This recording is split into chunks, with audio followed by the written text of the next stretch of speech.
आप सभी देख रहे हैं कि बार काउंसिल ऑफ इंडिया के निर्देश पर model district bar association Shravasti के अधिवक्ताओं ने आज कार्यालय उपनिबंधक सदर रजिस्ट्रार हिंदू विवाह हिनगा श्रावस्ती का घेराव किया है। इसके संबंध में बार के अध्यक्ष दिनेश शुक्ला जी द्वारा बताएंगे कि बोलिए। देश की आज़ादी से लेकर के आज तक अधिवक्ता हमेशा भ्रष्टाचार, करप्शन, अत्याचार के विरुद्ध अपनी लड़ाई लड़ता रहा है और वकील ही, अधिवक्ता ही एकमात्र ऐसा वर्ग रहा है जिसने समाज के विभिन्न क्षेत्रों में जहाँ जहाँ अत्याचार, आतंक, देश को आज़ाद कराने की बात रही हो या इमरजेंसी में आपातकालीन के समय में लड़ाई लड़ने की बात रही हो, हमेशा अधिवक्ताओं ने बढ़ चढ़ करके हिस्सा लिया और अपनी भागीदारी सुनिश्चित की और हमेशा देश में होने वाले गलत कार्यों को उसने ब्रेक लगाने का काम किया, उस पर अंकुश लगाने का काम किया है।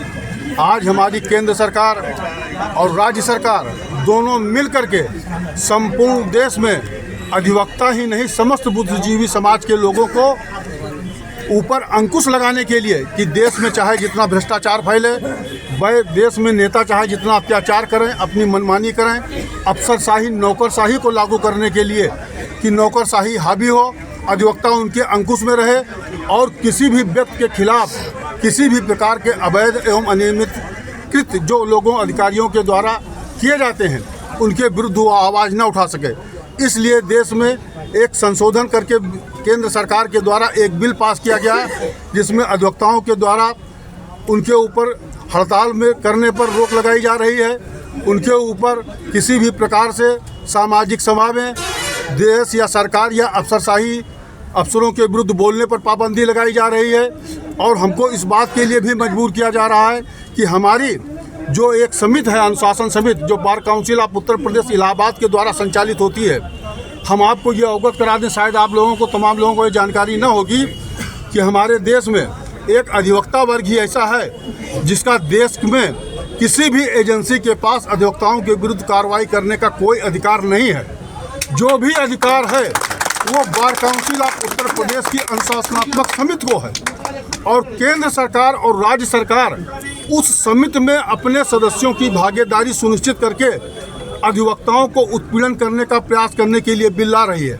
हम सभी लोग ऐसे बिल का विरोध करते हैं और केंद्र सरकार और राज्य सरकार को मैं इस बात को अधिवक्ता संघ के माध्यम से ये चेतावनी देता हूँ कि यदि केंद्र और राज्य सरकार ने अधिवक्ताओं को ऊपर बंदिश लगाने, उनके ऊपर अंकुश लगाने और देश को बेचने का कार्य अगर केंद्र या राज्य सरकार ने किया तो आज हमारा आंदोलन दिन में एक दिन, दो दिन करके चल रहा है।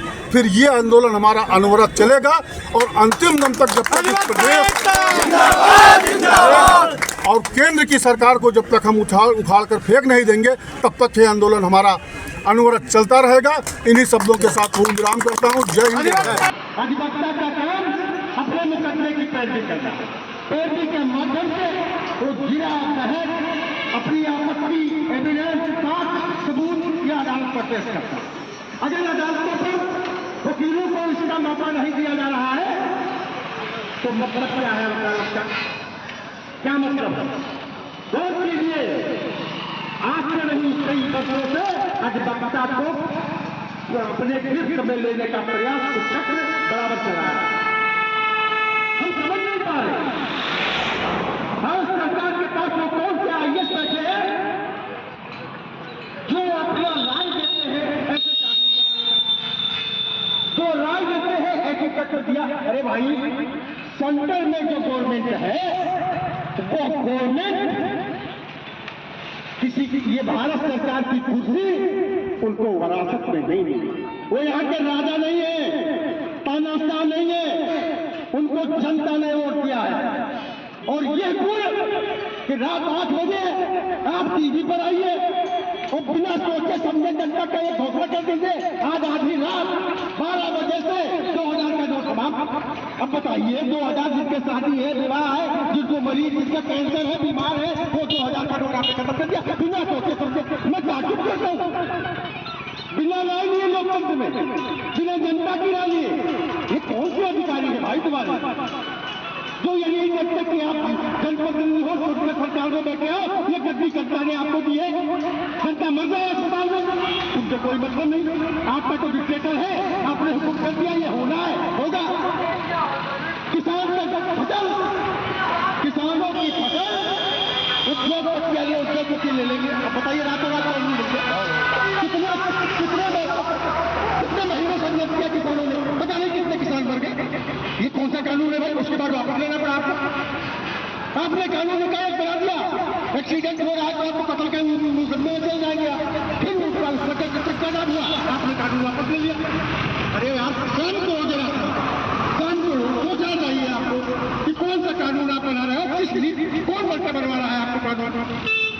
भाई कम से कम जनता की राय जिसके पक्ष में वकीलों के वकील में अगर आपको कोई संशोधन करना है तो निश्चित रूप से बार काउंसिल ऑफ इंडिया के कुछ वरिष्ठ वकीलों को आपको बुलाना चाहिए और उसको दिखवाना चाहिए कि भाई हम ये संशोधन करना चाहते हैं, राय लेनी चाहिए।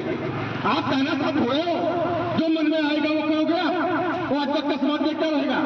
निश्चित तौर पर मैं जानता हूं ये कानून नहीं बनेगा और ये भी जानता हूं कि इस कानून को बनाने की हैसियत में सरकार में नहीं है।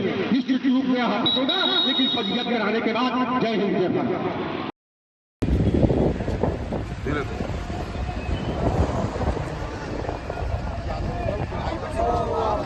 हमारी मांगे पूरी हो। केंद्र सरकार द्वारा हम लोगों के ऊपर एक नागरिकता संशोधन बिल, जिसका हम लोग आज लगभग 3-4 दिन से विरोध कर रहे हैं। Bar council of Uttar Pradesh Prayagraj के निर्देशानुसार। अगर आप ये वीडियो YouTube पर देख रहे हैं तो हमारे चैनल को सब्सक्राइब करें और बेल आइकन को दबाना ना भूलें। अगर आप Facebook पर ये वीडियो देख रहे हैं तो हमारे पेज को लाइक करें।